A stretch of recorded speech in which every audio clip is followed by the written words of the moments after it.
Hi friends, ട്രാവലോഗ്രഫിയുടെ പുതിയൊരു എപ്പിസോഡിലേക്ക് എല്ലാവർക്കും സ്വാഗതം.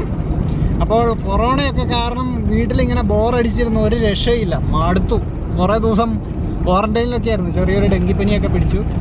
അത് കാരണം കൂടുതൽ എപ്പിസോഡൊന്നും ഇടാൻ പറ്റിയില്ല. എനിക്ക് തോന്നുന്നു ഇപ്പോൾ ഒരു 2 മാസം ആയിട്ടുണ്ട് പുതിയ എന്തെങ്കിലും ഒരു എപ്പിസോഡ് ഇട്ടിട്ട്.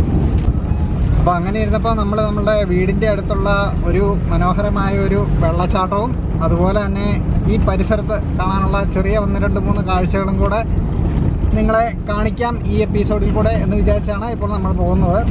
ഓക്കെ, അപ്പോൾ നമുക്ക് ശേഷം ഭാഗം എപ്പിസോഡിൽ കാണാം.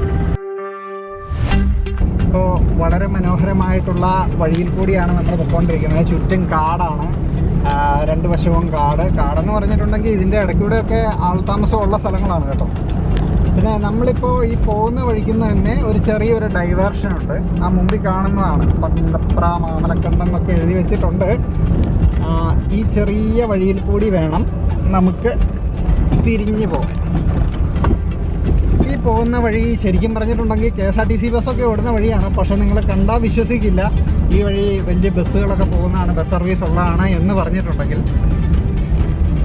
ഇത് അപ്പുറത്തായിട്ട് കാണുന്നത് ചെറിയൊരു ട്രൈബൽ സെറ്റിൽമെൻറ്റ് ഏരിയയാണ്. പൂയംകുട്ടി ഭാഗത്തു നിന്നുള്ള ട്രൈബൽസ് ആയിട്ടുള്ള ആൾക്കാരെ ഇങ്ങോട്ടേക്കാണ്, കുറേ ആൾക്കാരെ ഇങ്ങോട്ടേക്ക് പുനരധിവസിപ്പിച്ചിട്ടുണ്ട്. അപ്പോൾ അങ്ങനെയുള്ള ഏരിയയൊക്കെയാണ് ഈ ഭാഗത്തുള്ളത്. ചെറിയൊരു ട്രൈബൽ വില്ലേജാണ്. ഇതിലേ വേണം നമ്മൾ പോകാൻ ഉദ്ദേശിക്കുന്ന വെള്ളച്ചാട്ടത്തിൻ്റെ അടുത്തേക്ക് വേണ്ടിയിട്ട് പോകാൻ. ഈ പോകുന്ന വഴി ഇത് ശരിക്കും പറഞ്ഞിട്ടുണ്ടെങ്കിൽ മാമലക്കണ്ടം പോകുന്ന വഴി കാണാൻ വേണ്ടിയിട്ട് ഒരുപാട് മനോഹരമായിട്ടുള്ള നല്ല കാഴ്ചകളുണ്ട്. അത് പക്ഷെ നമ്മൾ ഒരു മഴ പെയ്ത് തോർന്ന് നിൽക്കുന്ന ഒരു സമയത്ത് പോവുകയാണെങ്കിൽ വളരെ നന്നായിട്ട് കാഴ്ചകളൊക്കെ കണ്ടുപോകാൻ പറ്റും. അതേസമയം വേനൽക്കാലത്താണ് നമ്മൾ പോകുന്നതെന്നുണ്ടെങ്കിൽ പ്രത്യേകിച്ച് നമുക്കൊന്നും കാണാൻ വേണ്ടിയിട്ടുണ്ടാവില്ല. മൊത്തം വരണ്ടുണങ്ങി കിടക്കുന്ന ഒരു അറ്റ്മോസ്ഫിയർ ആയിരിക്കും ഇവിടെ ഉണ്ടായിരിക്കുന്നത്.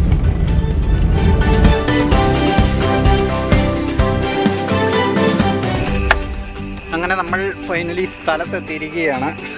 ഇവിടെയാണ് നമ്മളുടെ വെള്ളച്ചാട്ടവും നല്ല അത്യാവശ്യം ചാടി കുളിക്കാൻ പറ്റിയ സ്ഥലങ്ങളും ഒക്കെയുള്ള സ്ഥലം.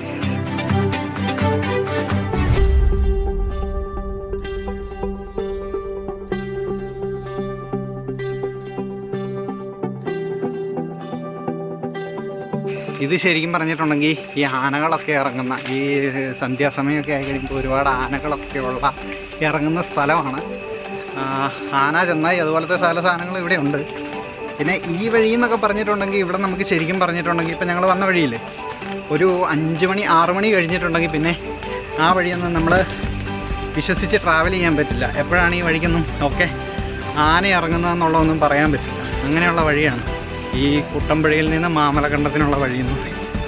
മനോഹരമായ നീർച്ചാൽ താഴെ കൂടെ ഒഴുകുന്നത് നമുക്ക് കാണാം. അവിടേക്കാണ് നമ്മൾ ഈ നടന്നുകൊണ്ടിരിക്കുന്നത്. വളരെ മനോഹരമായിട്ട് വെള്ളം ഒഴുകുന്നതും അത്യാവശ്യം നമുക്ക് മുങ്ങി കുളിക്കാൻ പറ്റുന്നതുമായ ഒരടിപൊളി സ്ഥലമാണ് അവിടെ ഉള്ളത്. കാടാന്ന് പറഞ്ഞിട്ടും കാര്യമൊന്നുമില്ല, ഇവിടെയും തോട്ടപ്പുഴുവിൻ്റെ ശല്യമൊക്കെ ഉണ്ട്. ഈ കാലെ കടിച്ച് ചോര കുടിക്കുന്ന തരത്തിലുള്ള പുഴുക്കളൊക്കെ ഇതിലേ ഉണ്ട്. പിന്നെ നല്ല കിളികളുടെ കളകളാരവവും ഒക്കെ നമുക്കിവിടെ കേൾക്കാം.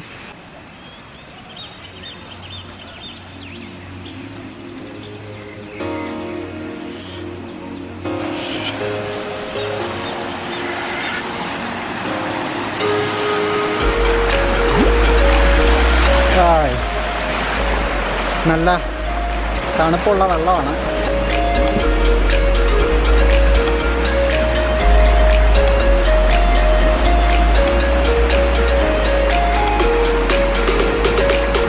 ശരിക്കും ഇതുപോലെ അടിപൊളിയായിട്ടുള്ള ഒരുപാട് വെള്ളച്ചാട്ടങ്ങളും നല്ല മനോഹരമായ പുഴകളും പ്രകൃതി സൗന്ദര്യം തുളുമ്പി നിൽക്കുന്ന ഒരുപാട് സ്ഥലങ്ങളും ഉള്ള ഒരു വില്ലേജ് തന്നെയാണ് കുട്ടമ്പുഴ എന്ന് പറയുന്നത്. പക്ഷേ ഇവിടേക്ക് ടൂറിസം അങ്ങനെ അധികം ഡെവലപ്പായിട്ട് വന്നിട്ടില്ല. ഫ്യൂച്ചറിൽ വരുമായിരിക്കും. കാരണം ഇത് ഒരു സംരക്ഷിത വനമേഖലയായത് കാരണം ഒരുപാട് നിയമപരമായ പരിമിതികളുണ്ട്.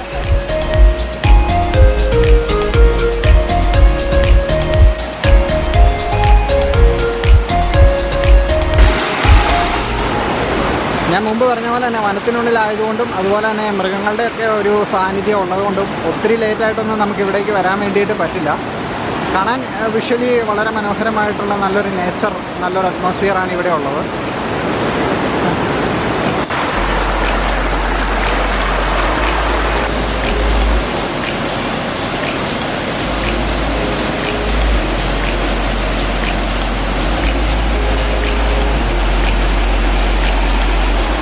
എങ്ങനെയുണ്ട്? നല്ല കിടിലൻ വെള്ളച്ചാട്ടമല്ലേ? എന്തായാലും നമ്മളെ സംബന്ധിച്ചിടത്തോളം ഇപ്പം നമുക്ക് ഒത്തിരി ദൂരെയുള്ള യാത്രകളൊന്നും പോയി ചെയ്യാൻ പറ്റാത്തത് കാരണവും അതുപോലെ തന്നെ ഒത്തിരി നാളായിട്ട് വീട്ടിലിരുന്ന് ബോറടിച്ച് മടുത്തതിൻ്റെ ഒരു പേരിലുമായിട്ട് ഇപ്പോൾ ജസ്റ്റ് ഫ്രണ്ട്സിൻ്റെ ഒപ്പം ചുമ്മാ ഇറങ്ങിയതാണ്. എന്തായാലും ഇനി നമുക്ക് താഴെയുള്ള വെള്ളച്ചാട്ടവും അതുപോലെ തന്നെ അവിടെ നമുക്ക് കൂടുതൽ എക്സ്പ്ലോർ ചെയ്യാനുള്ള കാഴ്ചകൾ എന്തൊക്കെയാണ് അവിടെ ആ വെള്ളച്ചാട്ടത്തിൻ്റെ പ്രത്യേകതകൾ എന്നുള്ളതൊക്കെ നമുക്ക് നോക്കാം.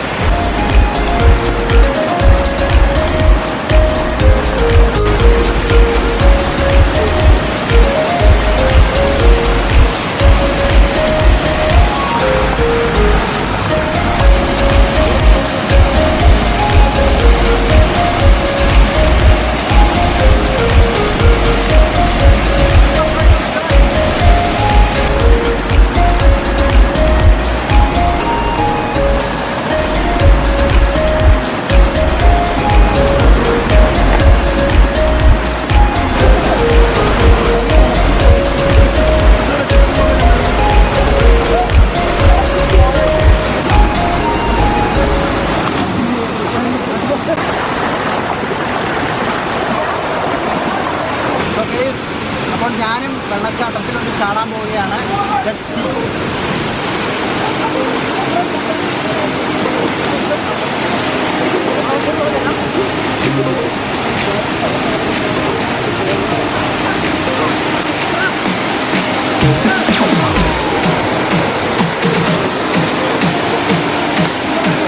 ഒരു വശത്ത് കുത്തനെ പടിപടിയായി താഴേക്ക് പതിക്കുന്ന വെള്ളച്ചാട്ടം, മറുവശത്ത് താഴേക്ക് ചെരിവുള്ള പാറയിലൂടെ ഒഴുകി വരുന്ന വെള്ളം. ഇത്രയൊക്കെ പോരെ നമുക്കിതൊരു വാട്ടർ തീം പാർക്കാക്കിയെടുക്കാൻ.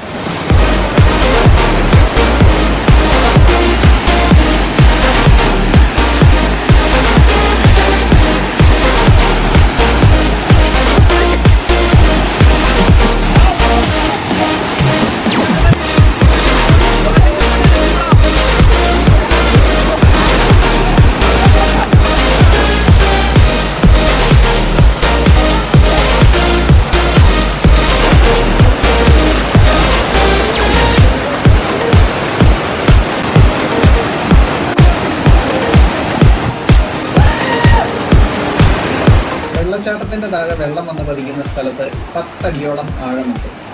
അതായത് ഏകദേശം 1.5 ആൾ താഴ്ച.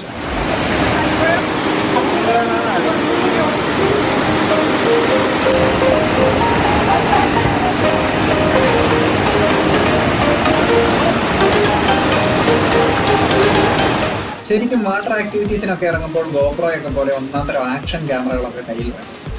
അങ്ങനെയാണെങ്കിൽ വെള്ളത്തിനടിയിലുള്ള വിഷ്വലുകൾ കൂടി നല്ല രീതിയിൽ പകർത്തിയെടുക്കാൻ പറ്റും.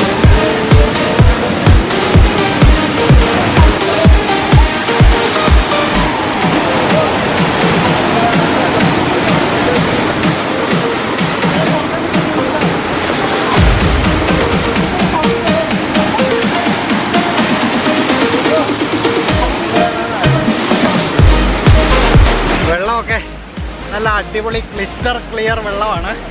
വെള്ളത്തിൻ്റെ അടിയിൽ നമ്മൾ മുങ്ങി അടിയിൽ നിന്ന് കണ്ണു തുറന്ന് നോക്കി കഴിയുമ്പോഴത്തേക്ക് അടിയൊക്കെ നല്ല തെളിഞ്ഞ് കാണാൻ പറ്റും.